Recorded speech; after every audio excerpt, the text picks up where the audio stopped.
Dichrometric titrations.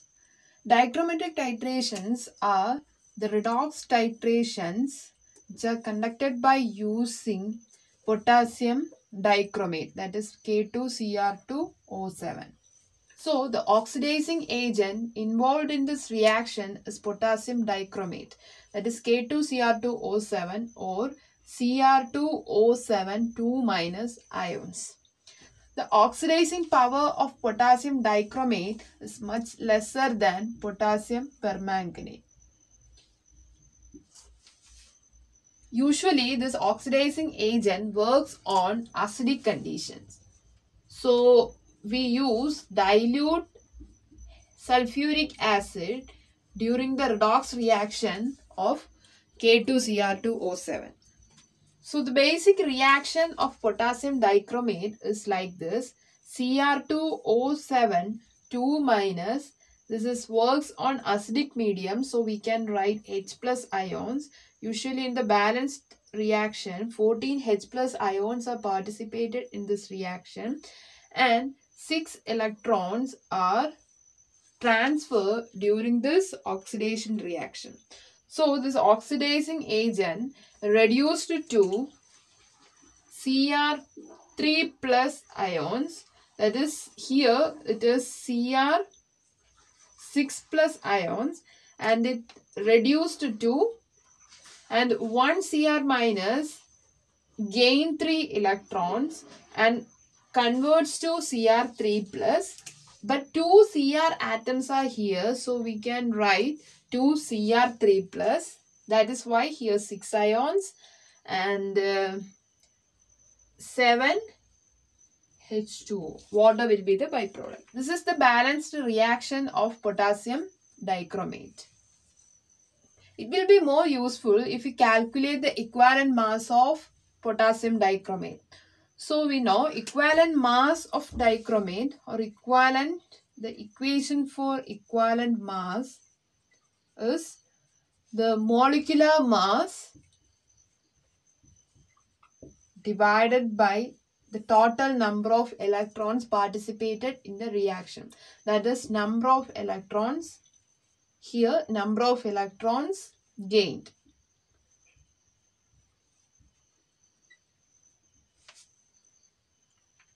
By adding the atomic mass of all these atoms in potassium dichromate, we will get molecular mass 294.22. And if you observe this reaction, the number of electrons participated in this particular reaction is 6. So we can divide this by 6 and the value we will get is 49.04. So the equivalent mass of potassium dichromate is 49.04. Now, just consider we are going to titrate more salt against potassium dichromate. So we know more salt is ferrous ammonium sulfate, that is Fe2 plus ions are in more salt. So the reactions coming under this titration of more salt against potassium dichromate is like this. Fe2 plus is reactive with the Cr2O7 2- ions in presence of H plus gives Fe3 plus Cr3 plus H2O. Actually, the balanced reaction of this is 6 Fe2 plus will react with the 1 Cr2O7 2- molecules in presence of acid. Here 14 hydrogens are there, and the 6 Fe2 pluses are converted into 6 Fe3 plus, and 2 Cr3 plus ions are there. In addition to that, 7 H2O will be formed. So if we calculate the stoichiometric ratio, we know the equation to calculate stoichiometric ratio is number of oxidizing agent divided by number of reducing agent. So number of oxidizing agent is K2Cr2O7 divided by number of reducing agent, that is number of FeSO4. So it will be here 6 moles are there and 1 mole of potassium dichromate is there. So the ratio will be 1/6. Now, if we talk about the indicators of dichromatic titration, either internal indicators or external indicators are used to find out the endpoint of dichromatic titration. So let us discuss about those indicators. So if we talk about the internal indicators which are used to determine the endpoint of dichromatic titration, the most commonly used one is diphenylamine. Diphenylamine. This is the diphenylamine.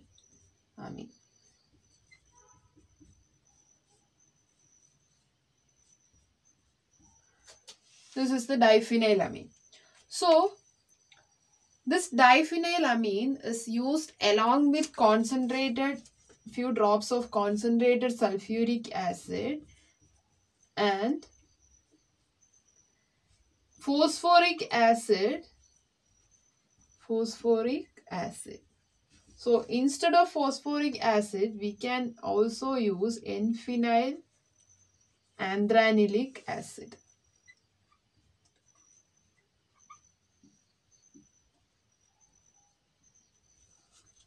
So, if we talk about the color change during the endpoint, then when we add diphenylamine, concentrated sulfuric acid and a few drops of N-phenyl anthranylic acid into more salt solution, that appears like a curdy color. So, if we add potassium dichromate into this, it initially turns to a light green color substance, or turns to light green color. So at the end point, it turns to violet color. That is, it's almost like the grapes violet. So this is the end point. During the end point, light green color will be converted into a violet color solution. So what happens during the color change? Actually, during color change, this diphenylamine is converted into diphenylbenzidine. So if we draw the change, it will be like this. That is, this diphenylamine is dimerizes like this. This NH, this again one NH.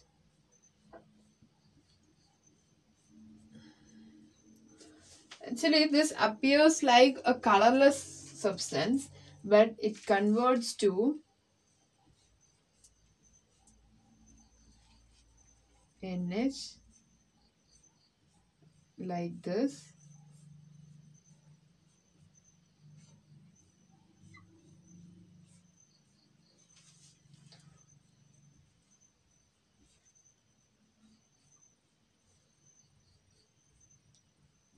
So this is violet in color.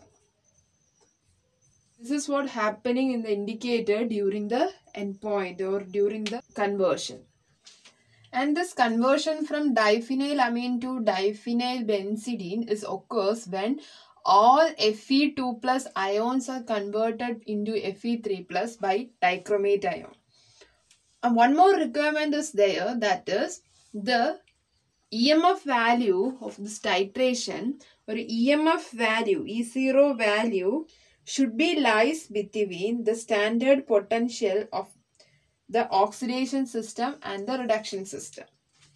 The two systems, that is oxidizing and reducing systems existing here are, one is ferrous-ferric system, Fe2 plus Fe3 plus system, and the second one is dichromate and chromic ion system, that is Cr2 O7 2 minus Cr3 plus system.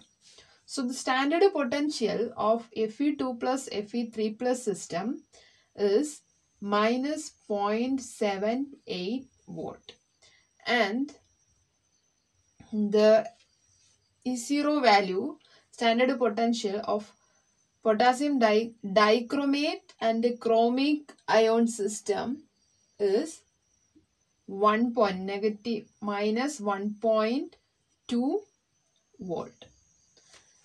If we check the E0 value of diphenylamine, the value is negative 0.75 volt. So this value is not minus 7.75, is not lies between these two values.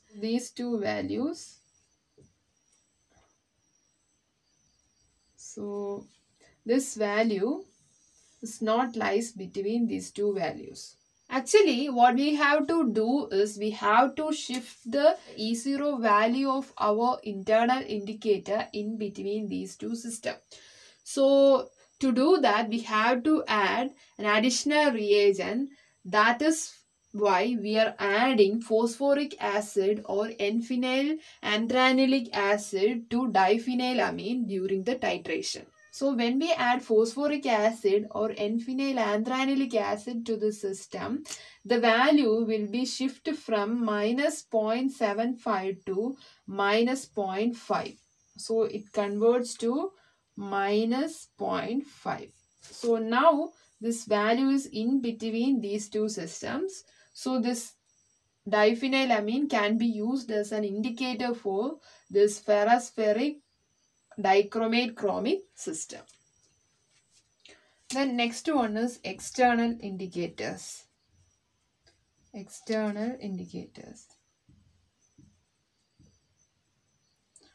So one important example coming under external indicator is potassium hexacyanoferrate 3. Potassium hexacyanoferrate 3, that is K3FeCN6. So when we use potassium hexacyanoferrate as an indicator, then during the end point what happens is, just consider we are going to use this external indicator to find out the endpoint of Fe2 plus Fe3 plus system. So what happens is, during the titration, the color of potassium hexacyanate or the color of the solution, entire solution, will be converted into blue. So what we have to do during this titration is we have to titrate potassium dichromate against more salt solution, that is ferrous sulfate solution. During the titration, at each interval of time, we have to take one drop out from the titrating mixture, and we have to add little bit, one drop of potassium ferricyanate into this reacting mixture. So if it converts to blue, that means this Fe2 plus ions are still there in the system, because when Fe2 plus ions combines with our potassium hexacyanoferrate, what happens is this K3FeCN6 will be converted into KFeFeCN6, and the color of this complex is blue. So this happens when Fe2 plus ions are there in the solution. So if entire Fe2 plus is converted into Fe3 plus, what happens is, even we add potassium hexacyanoferrate into this solution or into the drop we are taken out from the whole solution, it will not be converted into blue color, because Fe2 plus ions are not there in the system. So this complex will not be formed there. So blue color will not appear. So when blue color will not appear there, when we add potassium hexaferrocyanate into the straw, that indicates the end point. That is, the entire Fe2 plus in the system is converted into Fe3 plus.